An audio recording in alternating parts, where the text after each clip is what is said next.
Bismillahirrahmanirrahim. Assalamu alaikum, dear students. Today we are going to discuss our fourth short story, How Much Land Does a Man Need by Leo Tolstoy. Leo Tolstoy was born at his family's estate in Russia on September 9, 1828. He was youngest of four sons. He was only 2 years old when his mother died, and when he was only 19, he also lost his father.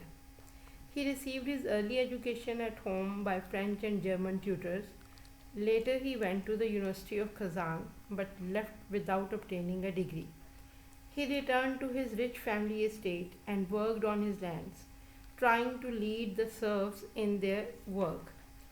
Tolstoy is a towering figure in the history of world literature. He has two great novels to his credit, War and Peace and Anna Karenina. Despite being an author of two greatly successful novels, Tolstoy suffered from a spiritual crisis and struggled against depression. He tried to uncover the meaning of life. Among his later works were moral tales and realistic fiction. He also wrote two novellas, Ivan Ilyich and Haji Murad. He died on November 20, 1910 and was buried on his estate. This story is divided into 9 sections. When the story opens, we find an elderly sister visiting her younger one in a Russian village. The elder sister boasts about her lavish lifestyle and makes fun of her sister's poverty, whose husband is a peasant, a poor farmer.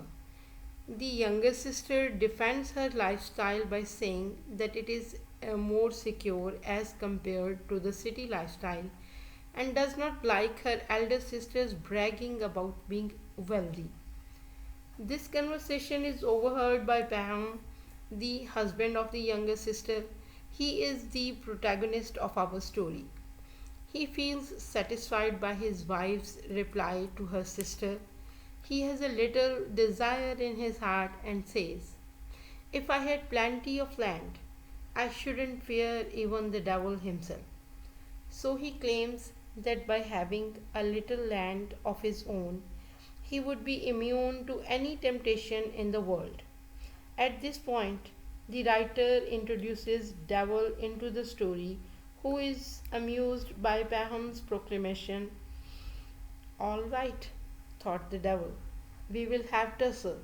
I will give you plenty of land, and by means of that land, I will get you in my power. So we find that from the very beginning, the stage is all set for the eternal conflict between the good and the evil. We also notice the canvas of the story expanding to a larger scale. It is no more the story of an ordinary peasant. It becomes the story of a man in general who is challenged and allured by devil at every step of his life. Tolstoy beautifully weaves suspense into the story, and the reader becomes curious to know about Paham's fate. In the second part, we find that there is a landlady with a large estate who wants to sell some of her land. Paham, as a poor peasant, has been fined many times whenever his animals enter her property. He manages finances and buys 40 acres of land, at last becomes a proud owner of his land. He gets good crops, pays off his debts, and gains prosperity. Part 3. As a landowner, he faces new problems. As the animals of his neighbors now graze on his land, at first he forgives the poor ones, but gradually starts complaining to the court and getting them punished with heavy fines. He gains some money but loses the goodwill of his fellow farmers. Here we recall the words of his wife, who earlier said to her sister, Loss and gain are brothers twain. These words originally meant for elder sister's wealth, now appear in an ironic light as they seem applicable to Pahom as well. One day he receives a visitor who informs him about fertile farmland beyond Volga River in ample quantity and on a comparatively low price. Part 4. Paham moves his family to the new location. He applies and is accepted into a commune. 125 acres of land make him wealthier than ever, but very soon he gets dissatisfied and starts renting other people's land for growing more crops. After 3 years, he is about to buy 1300 acres of land when he meets another visitor, a traveler, a land dealer who has come from the land of Bashkirs. He claims that Bashkirs are selling their land at an incredibly low price. Paham, along with his servant, reaches the land of Bashkirs after a tedious journey of 7 days. Bashkirs live in tents and gladly host him. He gives them precious gifts and gets their goodwill. After that, he places his request before them to buy their land. They hold a debate and agree, but then postpone the decision till the arrival of their chief. The chief arrives and approves Paham's request. He also receives his share of gift by Paham. Paham asks for a signed deal of ownership and the chief agrees to this as well. Then the chief explains that they sell their land for 1000 rubles a day. He can get as much land as he can cover on foot during one day from sunrise to sunset. The only condition is that if he does not return on the same day to the spot from where he began, he will lose his money. At every turn, he can dig a hole to mark his property. Paham is delighted with anticipation of acquiring so much land. In the seventh part, we see that night Paham does not sleep well. He plans to walk 35 miles next day and keeps thinking about his future on that land. He lies in unrest and just before dawn he sees a weird dream in which he sees a figure that changes faces. First it appears to be Bashkir chief. The chief becomes the land dealer who told him about Bashkir land.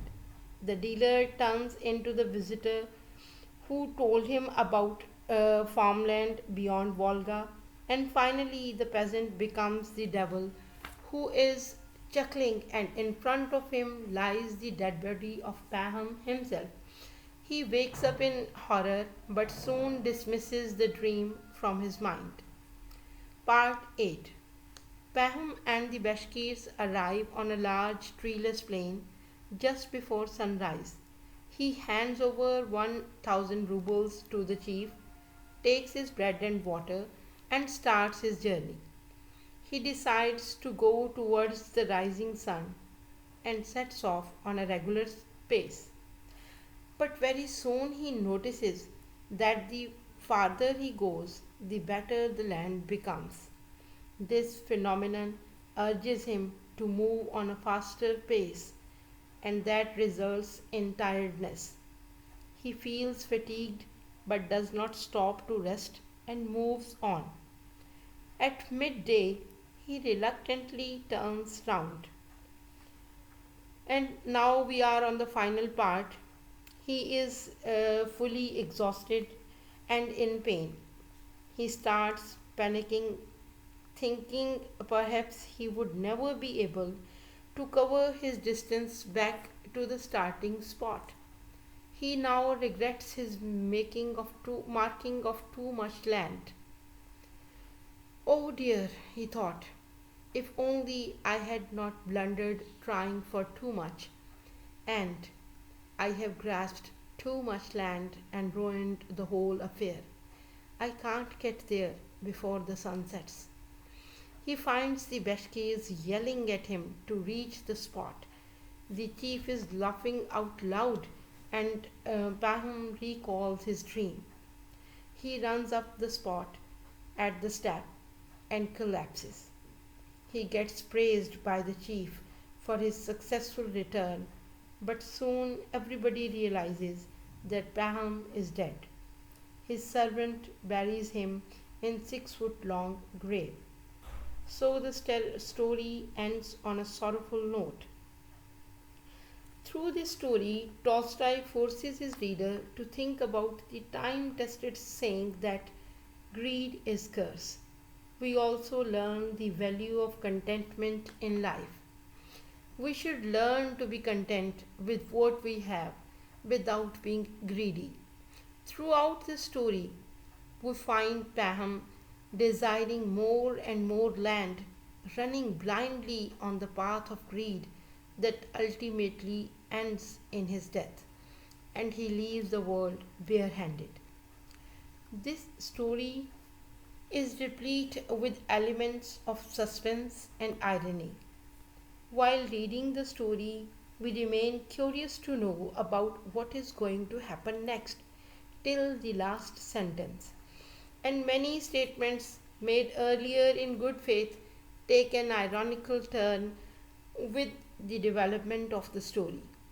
Tolstoy has made a skillful use of these two devices to keep the interest of the reader alive till the end. The story might have some allegorical implications as well.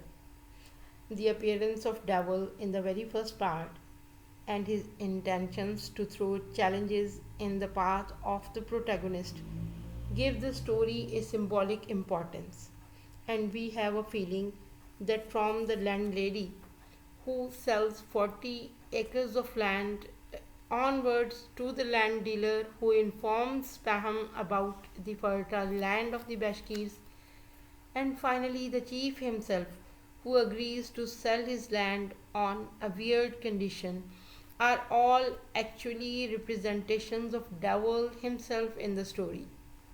It's a parable conveying a message. In the Bashkir tent, Paham's dream has a significance in the interpretation of the story. In his dream, he sees a figure changing faces, finally turning into devil.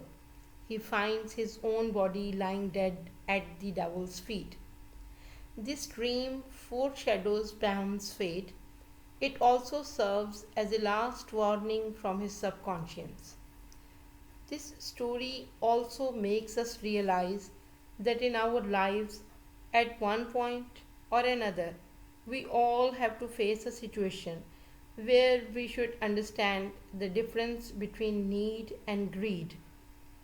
When we generalize the lesson learned from the story, we ask ourselves, how much of anything does a man actually need in life to gain happiness?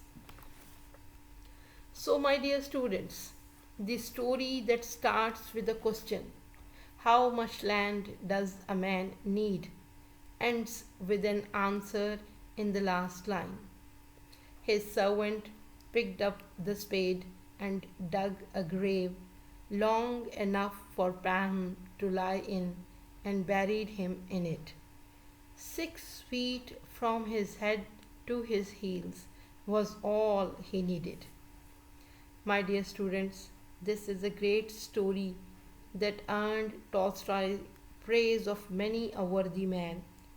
I hope this discussion will be helpful for you people. We will discuss the questions relating to the story in our WhatsApp group. Thank you so much. Assalamu alaikum wa rahmatullah.